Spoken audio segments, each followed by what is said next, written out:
All right, well, good morning, church. That is going to be a blast when God moves and we get this room renovated for the sake of His kingdom. Hey, I want to say good morning to the folks who are joining us over in the gym, and I want to give you all a warning. The worship center is coming over next week. You guys ready for that? Yeah, glad you're ready for it. It's going to be a fresh new experience for all of us. And I have to tell you, I'm very excited about this next chapter that we're going to have to be living together in community. For the first time since 1999, we'll be all combined in the same room week after week. We'll have an opportunity for unity that we haven't had in the past, an opportunity for community. The rooms will be packed, which always makes for a very lively worship environment. It is going to be a great few months while we go about doing the renovations. So I'm excited about that. And I hope you've got your plans for, what time you're going to go, who you're going to sit with. And there's some brand new serving opportunities that come up as a result of this as well. So if you're somebody who has not yet found your place to serve at Christ Community Church, but you're a regular attender, consider a couple of these options. One is we need more greeters and ushers because we have a whole nother service time to greet and ush for. So if that's you, if you're a friendly person, consider that serving role. If you love kids, but you're not connected in our Kids Connect, we have an hour of Kids Connect that we're working with, and we still need a couple dozen more volunteers to roll after and make that happen at an optimal level. And here's a serving opportunity that you may have never heard before and may never hear again.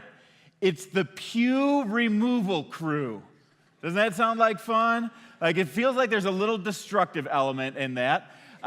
Next Saturday morning, we're going to be taking all of the pews out of the worship center and hauling them off to the place where pews go when you're done with them. I don't even know where we're hauling them. But I do know that we need dozens of guys with strong backs and a good work ethic to come on in and help to remove the pews and carry them to the place where they're going to go. That's Saturday morning. So if you're interested in that, you can sign up for that as well in the atrium. And that's going to be one of those serving opportunities you can brag about later. Yeah, I took the pews out. Hey, I've also got another announcement that's a 1045 exclusive, okay, just for you guys. So here's the deal. We're going back to Israel again. You may have been watching the team that's there now on Facebook. Kelly and I are going to be taking a group back to Israel after Thanksgiving, so starting the Monday after Thanksgiving this year. And we've done this a couple of times in the past, and whenever we announce it at 9 o'clock, and by the time 1045 starts, the trip is already full. So the 1045ers are like, oh, come on, you got to give us some, give us some love here next time. So I just want you to know, I did do a little preview on Facebook, but I did not announce to the 9 o'clock session that we're going to Israel so you can get first crack at it. Okay, good. I'm glad you got a little bit of applause on that. So anyway, if that's on your bucket list and you want to sign up, go to the atrium after the services, and you can be a part of that. All right.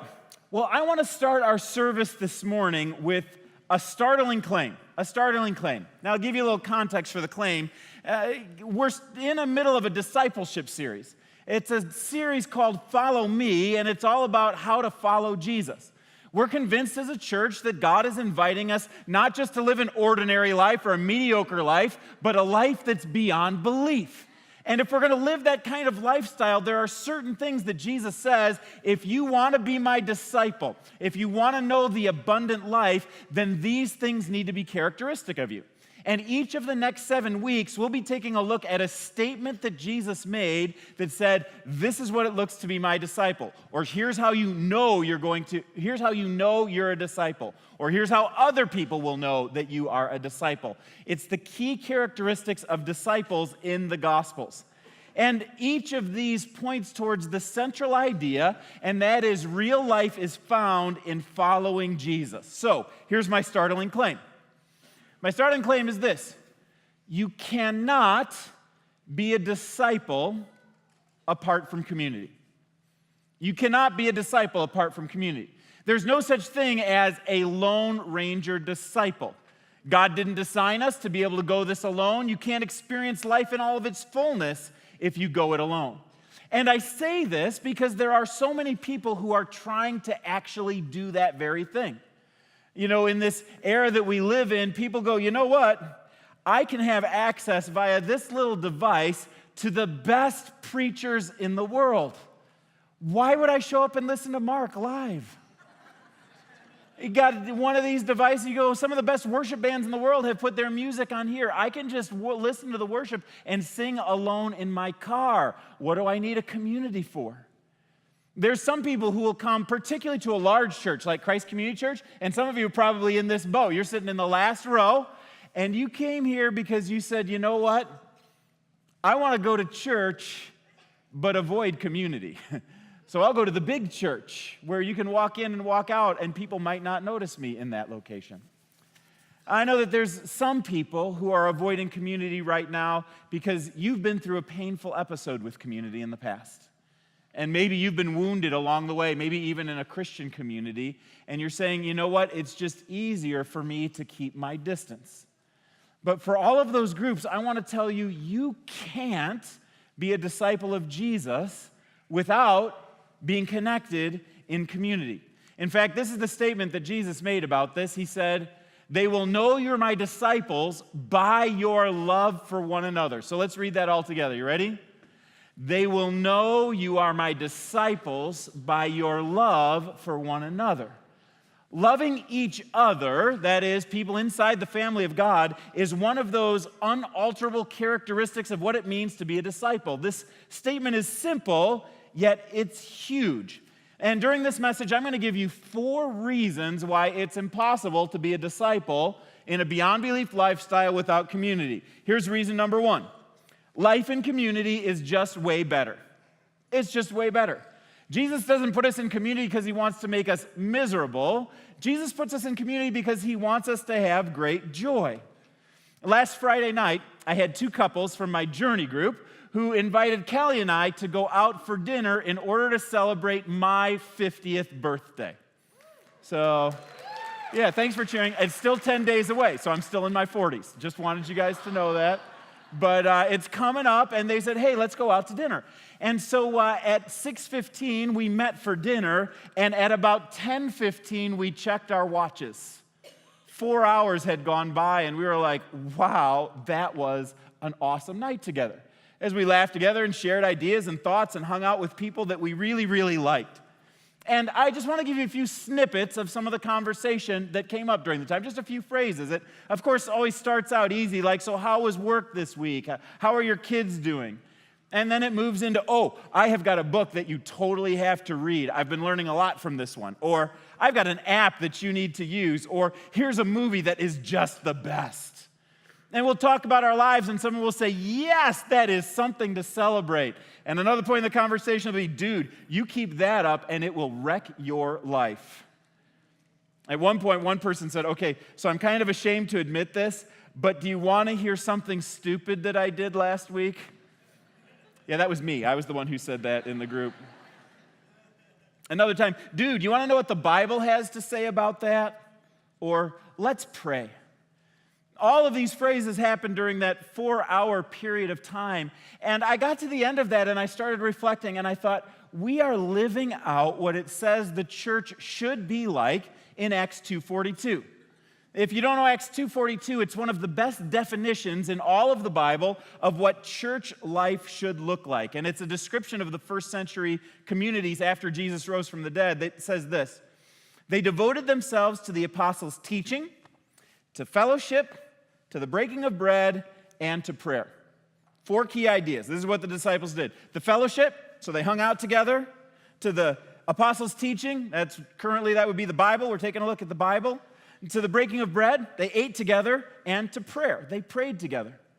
And we had a 4-hour Acts 2:42 moment together that gave me great joy. And it reminded me that this is the kind of community that God created us for. Have you got that kind of community? Because God designed you for that kind of community. Not to make you miserable, but to give you life. So that's the first reason, just sheer joy. The second reason is a theological reason. You guys ready to do a little theology this morning? Yeah, 4 people ready to do theology this morning. We come to church in order to do theology together. So here's the story. When God created time and space, okay, when you go all the way back to that in the beginning moment, he was a self-existent community. Now, that's much more commonly known as the idea of the Trinity. So from before time began in the universe as we know it, there was God who was eternally Father, Son, and Holy Spirit. He was three in one. He was a self-existent community. Now, what does that mean?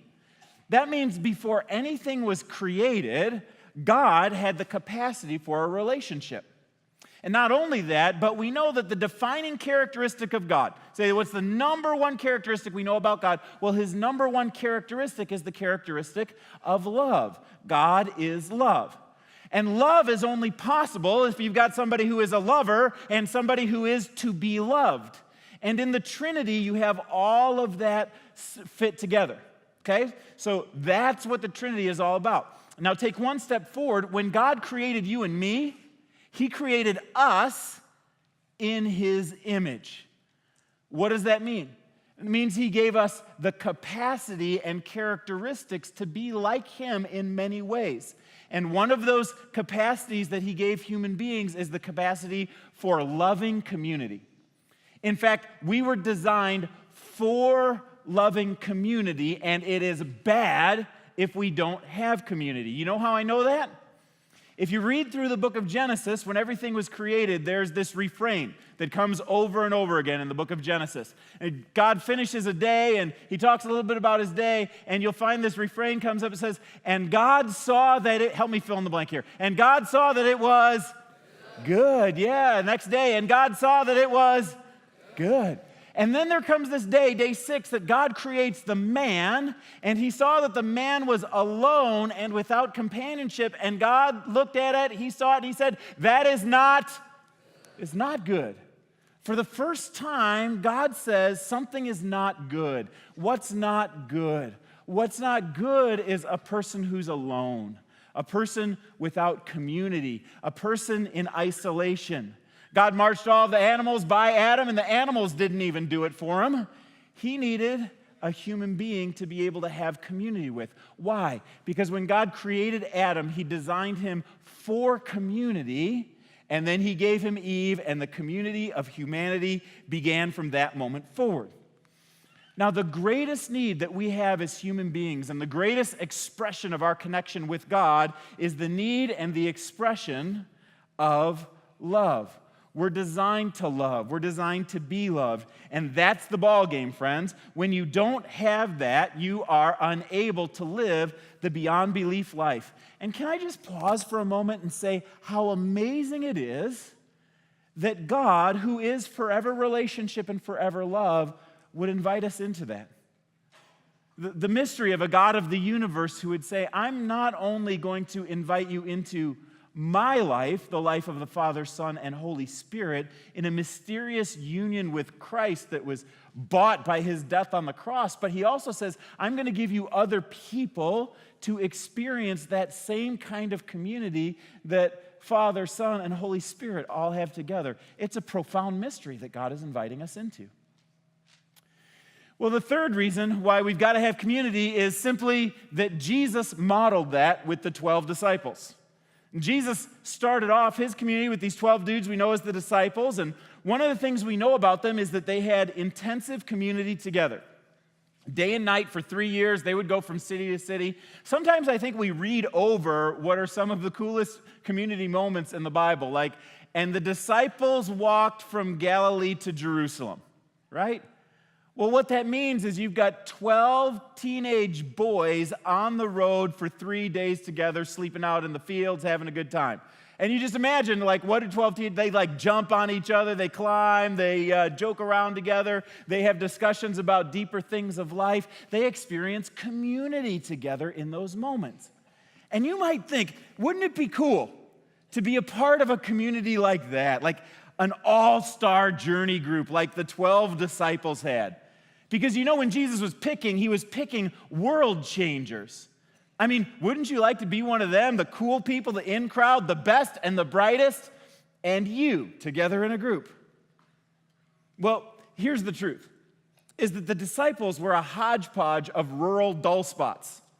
No scholars, no rabbis, nobody with extraordinary skills, not refined, notable really only because they were so ordinary. Sometimes when they responded to life, they were as smart as Einstein. Sometimes they were as smart as Bierstein. But the truth is, their journey group was a lot like my journey group. An unimpressive mishmash of good people trying to make it through life. In fact, let's take a look at the players on this unimpressive list. I'm going to go through a list of all 12 of the disciples, and I want you to see if you even like them all. See if maybe you can identify with one of them. I've given them each a name and a nickname to help you with your memory here, okay? So here's disciple number one. Disciple number one is Peter, and his code name is Rocky. All right, Peter, code name Rocky. So Peter was kind of like the captain of the team. Peter was a little bit older than the rest of the disciples. He was probably the only one who was over 20 years old, it's thought, because he's the only one who had to pay the temple tax with Jesus, which would have been an adult tax that they would have paid together. Peter was also the only married disciple. We know this because Jesus healed Peter's mother-in-law, and usually you have to have a wife before you get the mother-in-law. He definitely talked the most of all of the disciples. In fact, some have called him the disciple. Jesus renamed Peter the Rock. That's why his nickname is Rocky. Renamed him the Rock because he said, on you and your leadership gift, Peter, we're going to build this new initiative called the church. Now, Peter is thought to have dictated much of the book of Mark to Mark and dictated 1st and 2nd Peter to the scribes that wrote those down. Peter was one of the inner three of the disciples, but he was also, in a very real way, numero uno. He was the one that Jesus left in charge and was going to be molded the most by Jesus on a day-by-day basis. Disciple number two is Andrew. Andrew, code name First Fisherman. Andrew was one of 4 of the fishermen that came from that city of Bethsaida, but I say he was first because he had a view on Jesus before the rest of them did. He actually abandoned following John the Baptist when John the Baptist said, look, the Lamb of God that takes away the sins of the world, and he went and found his older brother Peter and brought him to Jesus. Yet for most of his life, he lived in the shadow of older brother Peter, and somehow he didn't make it into that inner circle of the 3 that's closest to Jesus. James is the next one on the list, and James' code name is Son of Thunder. Actually, James and John were both known as the sons of thunder, but James was one of those inner 3 disciples. He was one of the 3 that was with Jesus on the Mount of Transfiguration when Moses and Elijah showed up, and they all 3 got all shiny together, and they wanted to create some shacks to honor them. Well, probably, James was known as a son of thunder because he had a big mouth. Or maybe it was his dad Zebedee who had a big mouth. We're not exactly sure. But we do know that James was the first disciple to be martyred, the first one to be killed for his faith. Next one on the list is John. I call John the young gun. John's the young gun because he would have been the youngest of the disciples. He was another son of thunder, another fisherman, another guy from the inner circle, but notably because he was probably somewhere around 14 when he started to follow Jesus. You ever thought about that? Do you know any 14-year-olds? Imagine them being one of the disciples who's following around Jesus for a few years. That was John. He wrote the book of John, 1st, 2nd, and 3rd John, and the book of Revelation. He lived the longest of the disciples, probably to his 80s or 90s, and he died a bishop in Ephesus after a time of exile on Patmos.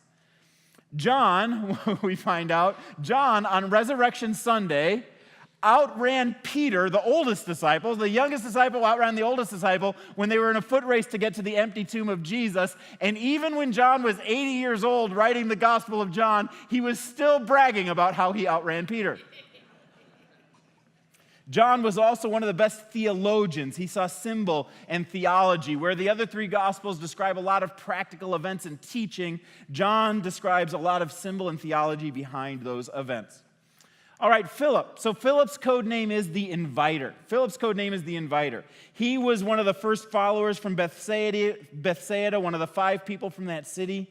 He wasted no time inviting friends to come and see Jesus, including Nathanael. Philip, we know throughout the Gospels, was known for bringing people to Jesus. And when Jesus died, he went to Phrygia and Asia Minor in order to be able to bring the gospel. He was a seeker of truth and an inviter evangelist. So when you think of Philip, think of inviter. Now, Bartholomew, we've got labeled as a skeptic. Now, the truth is, we don't know a lot about Bartholomew per se. Some people think that he's the same as Nathaniel. If he's not, we don't know anything about Bartholomew. If he is, we know that he asked some stunning questions in John chapter 1 when Jesus came and encountered him, like, how do you know me? How do you know what I was doing? But he was also a student who Jesus saw studying the Torah, the book of the law, underneath the fig tree. Now, Nathanael was the first one to say to Jesus, "You are the Son of God." A lot of people think it was Peter, but actually it was Nathanael who was the first one who said that. And he didn't trust Jesus right away, but once there was enough evidence, he was able to follow him and trust him. All right, next on the list is Matthew. Matthew's code name is IRS agent, okay? IRS agent. Some people are cracking up because you know that Matthew was a tax collector in the ancient city of Capernaum. He collected taxes probably in a roadside booth for imports and exports that were going through his town. He sold out his countrymen to Rome because he was collecting taxes of the Jewish people on behalf of the occupying Roman government. So he would have been greatly hated by his peers. Matthew, we also know, is known for throwing great parties for sinners, for tax collectors and prostitutes. Matthew wrote the Gospel of Matthew, known for its robust connection with Jewish life in the Old Testament, and he pictured Jesus in the book of Matthew as the coming king of the expected kingdom of God. All right, next one on the list is Thomas.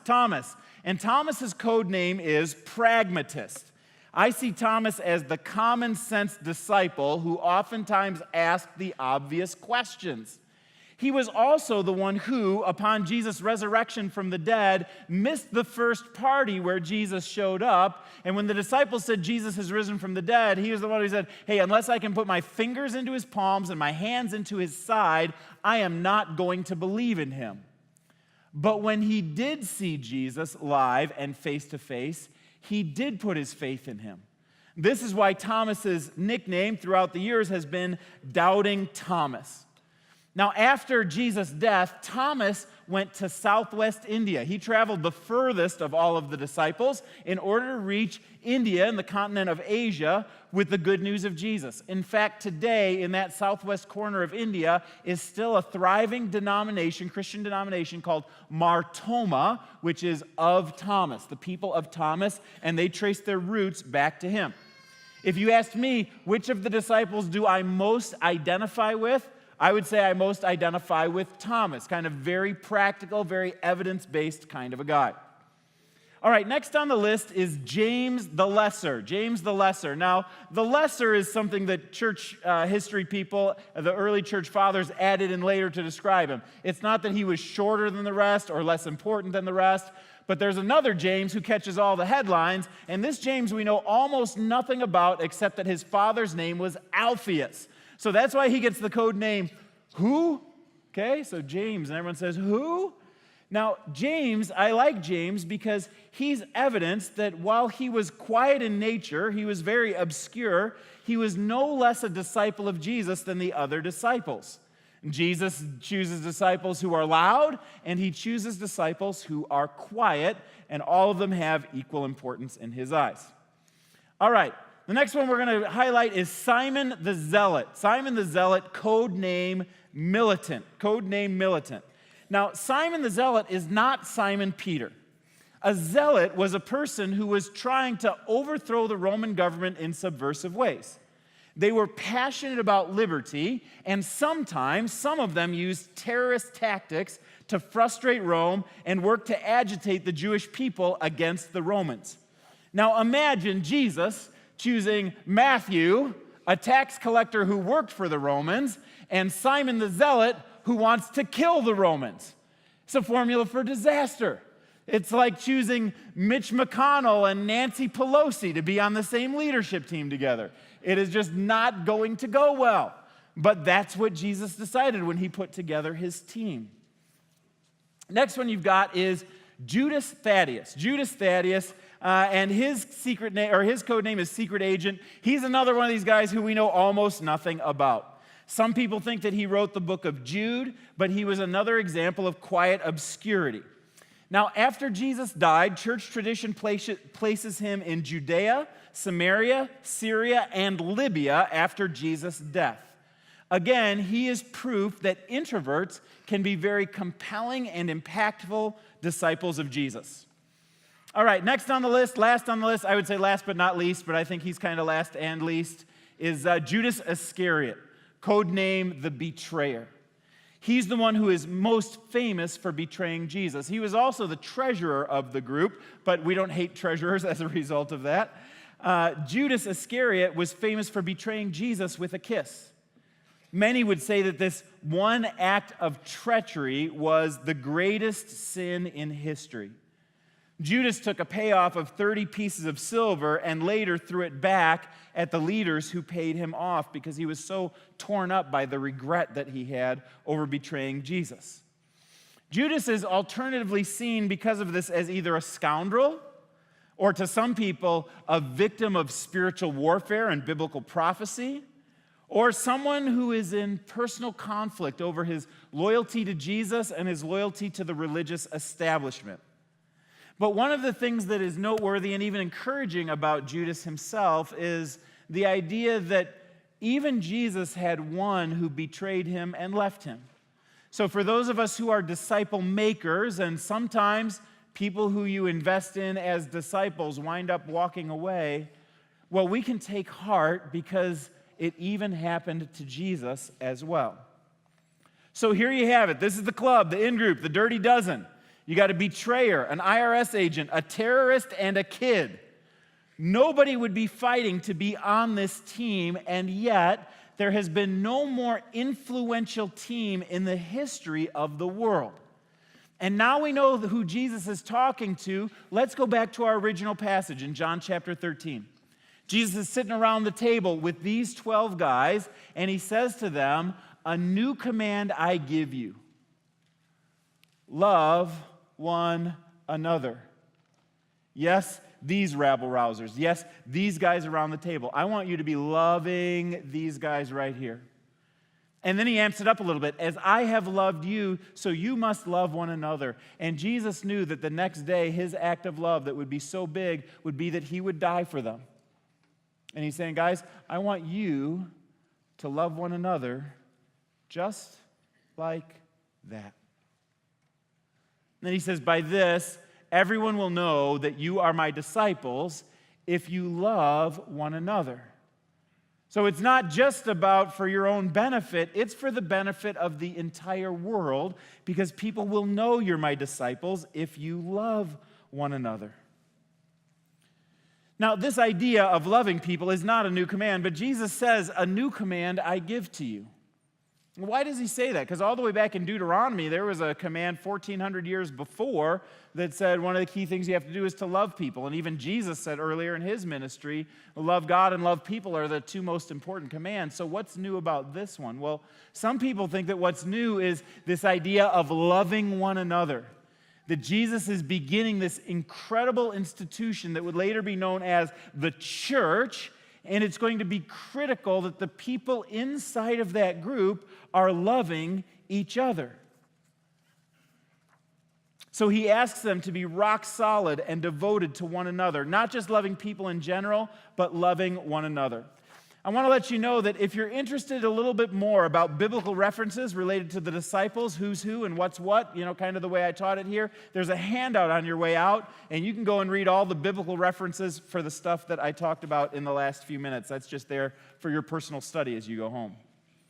But we have to ask ourselves the question, if Jesus said to the disciples, your job is to love each other, did they do it? Did they do it? Well, you better believe they did it. They're the ones who became that Acts 2:42 community. Not only did they do that, but they held everything in common with one another. They shared their stuff. Like, they didn't have their own bank accounts. They shared all of their money, all of their stuff. They ate together, slept together, preached together, baptized together. And then as they gathered disciples, they would split off one or two at a time and take their group of disciples to another location where they would start another church and create another group of disciples that would then split off and change the world. These guys lived out what Jesus called them to live out. And history will never be the same. Now, I don't want to be too much of Captain Obvious here, but I'd love for us to take a little inventory, not just learn about the past, but take a little inventory in our own lives. Let me ask you the question. Are there people in the family of God who you love and who you let love you? Are there people in the family of God who you love and you let them love you? So if Christ Community is your church home, are there people at Christ Community who you are intentionally involved with and intentionally working on loving? Do you have any close friends? The kind of friends that you could call in the middle of the night if you have a crisis. The kinds of friends who would watch your kids when you want to go on a weekend getaway. The kind of friends who will help you move when you're moving houses. Like, that's the measure of a true friend, right? Who will help me move on moving day? Do you have those kinds of friends in your life? You were designed for that. And if you're someone who's new or you're just exploring faith, I want you to know that faith is best explored in a community of people who love each other. Because that exploration process is one part intellectual and academic, and one part spiritual and one part relational. And you can see what it looks like in real life by being in community with people who are actually living it out. Now, the great thing about being in a large church is that there are hundreds of opportunities to be connected in community. This is one of the reasons why all of our ministries from about 3 years old all the way up to 103 years old are based on group life, because God designed us to be able to live in those groups. And if you're an adult who's looking for community, there's all kinds of chances. Like Sunday mornings, it could be before or after services in these groups that are called new community groups where you can find community.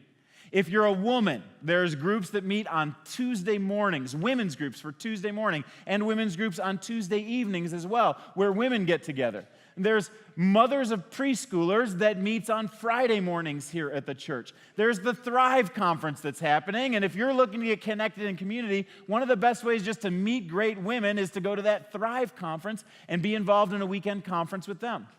If you're a guy, there are men's groups that meet early morning breakfast when guys meet before work. There's men's mentoring groups that are meeting. And that's not even to mention the 100 journey groups that we have that meet in people's homes in the evening, all throughout the week, all around the city, people of all different ages. The truth is there are more opportunities than you could shake a stick at for you to be able to get connected in community. Now, when you join a Christ Community Church group, I want to let you know that you get mixed up in various groups of people. A lot like the disciples, there's varied personalities. There's some people who are more mature and some people who are less mature. Different jobs people have. And you know what I've found? Is every time I get involved in one of these mixed bag groups, I wind up really liking people. Like, a lot.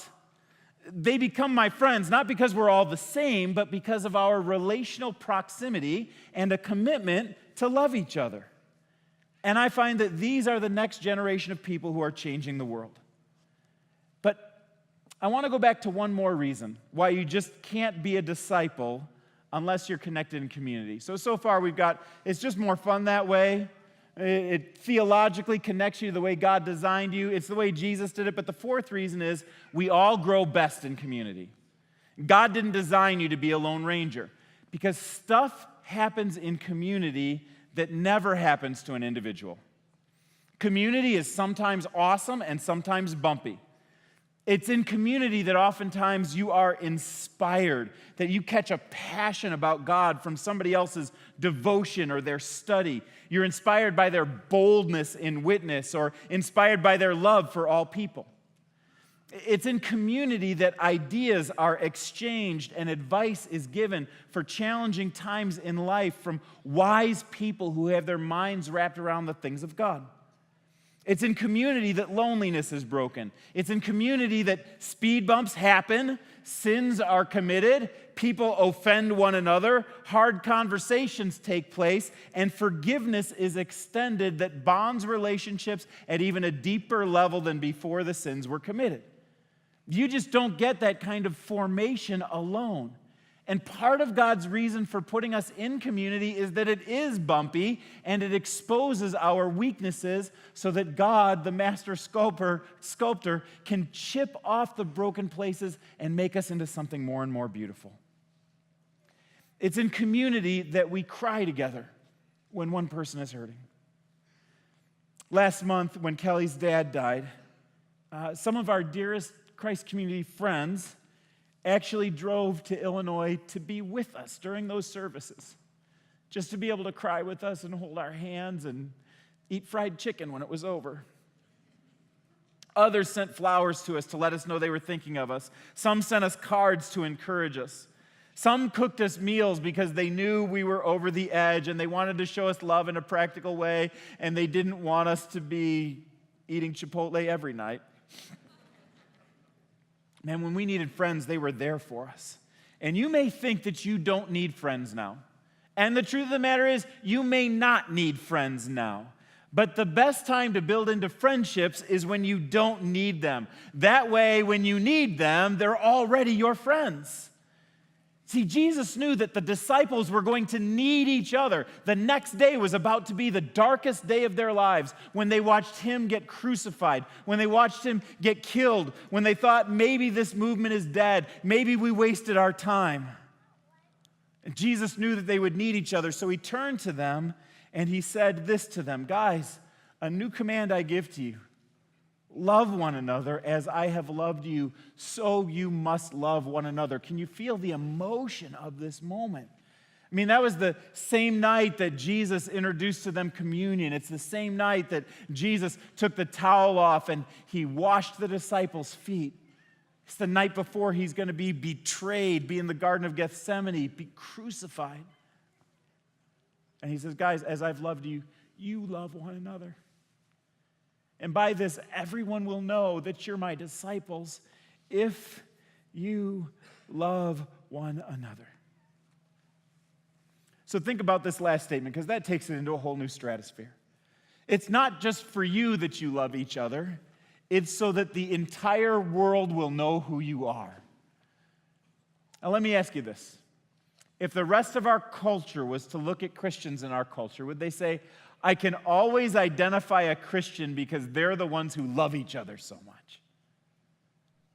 Unfortunately, I don't think our reputation is quite there. I think we've got some work to do in that regard. But we can get there. Jesus' dream is that people would be able to pick us out of a crowd because our love for each other is so deep.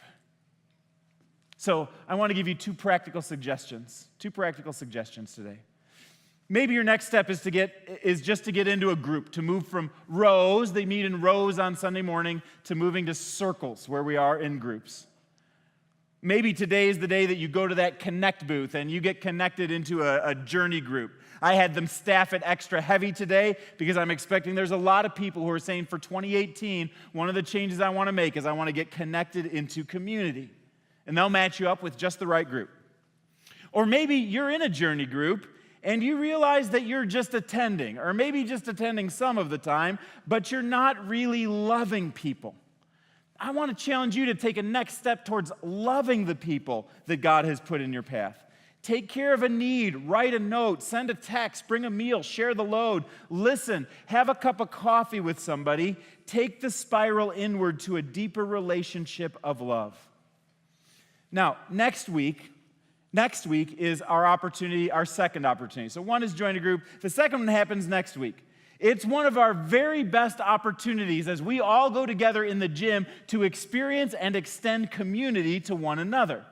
We're going to continue doing these extended turn and greets and encourage you to meet the people who are sitting close to you, become their friends. I want to encourage you also sometime this week to decide which service you're going to go to, call your friends and say, hey, let's sit together in the services. Because in doing so, then you're not only experiencing worship, you're experiencing worship and community all at the same time. And if you don't have friends to come to the services with, well, then maybe you could do something radical like make a friend during church. Invite them to go out to Flagship Commons with you after the services and enjoy a meal together. Maybe even invite them into your journey group that you've been a part of. But be super friendly about meeting the people around you and making friends during that time. I think that this next era can be one of the sweetest opportunities that we have to connect with one another in fresh ways. Because I guarantee if you're not sitting next to strangers right now, next week you will be sitting next to some strangers. And it'll be an opportunity for you to meet some people who you're going to be spending eternity with. So you may as well get good at loving on people now. Well, that very same night that Jesus gathered together with all of his disciples, he gave us a symbol to remember this all by. He said, guys, I'm inviting you into a supernatural communion with the God of the universe, and I'm inviting you into a relationship with each other that's different than anything you've had in the past. And I want to give you some symbols to remind you of that. And so Jesus took that day the bread, and he took the cup, and he said, I want you guys to remember me using these two symbols. As long as you meet together, this bread symbolizes my body.